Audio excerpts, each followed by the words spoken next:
We're here in London speaking about the global crisis with Jim Rogers. Hello, Jim. Delighted to be here, Howard.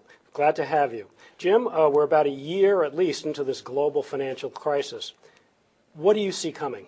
Well, it's going to get worse. The markets may rally for a while. I've covered a lot of shorts. I hope they rally for a while. But the financial crisis is not over. The economic crisis is not over. You know, markets hit bottom before economies do. That's probably going to happen again. But I think there's going to be a new decline in the stock market next year or 2010, and the economy's worse.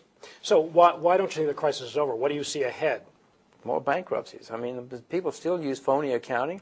Most of the financial institutions in the West certainly use still phony accounting. They haven't admitted their losses. They haven't marked to market, if you will. And there are more margin calls, more credit lines being pulled, etc. So do you see it hitting the major banks, the hedge funds, all of the above? All of the above, and the real economy. It's working its way through to the real economy now. People have drilling rigs on lease that need to be refurbished, but they cannot get credit lines to refurbish the drilling rigs.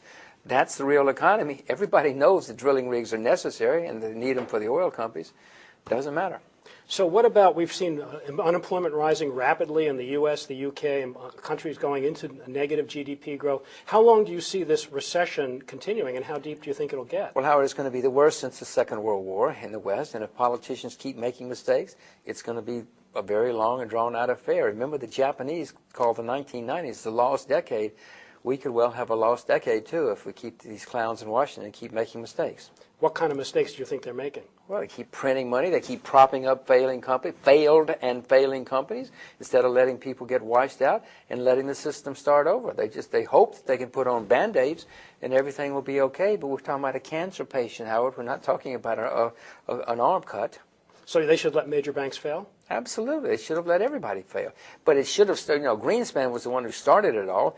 For the last 10 or 15 years, Greenspan would not let anybody fail. His friends would call him up and say, save me, save me, save me. He kept doing it. If he had let long-term capital management fail in 1998, we would have none of these problems now, I assure you. So how low do you think the stock market could go in the U.S.? I'm not that smart, Howard. I wish I were. There are probably people at your shows who can tell you that exactly. I'm not one of them. I just have to watch it, month by month and try to figure out when it's time to cover and when it's time to sell more. Are you heavily in cash now? I have a fair amount of cash, but I've been buying since October when I covered. I've been buying China, I've been buying Taiwan, I've been buying more commodities. No, I've been adding to my long positions here in the last month. Thank you very much. My pleasure. We've been speaking with Jim Rogers on the MoneyShow.com video network.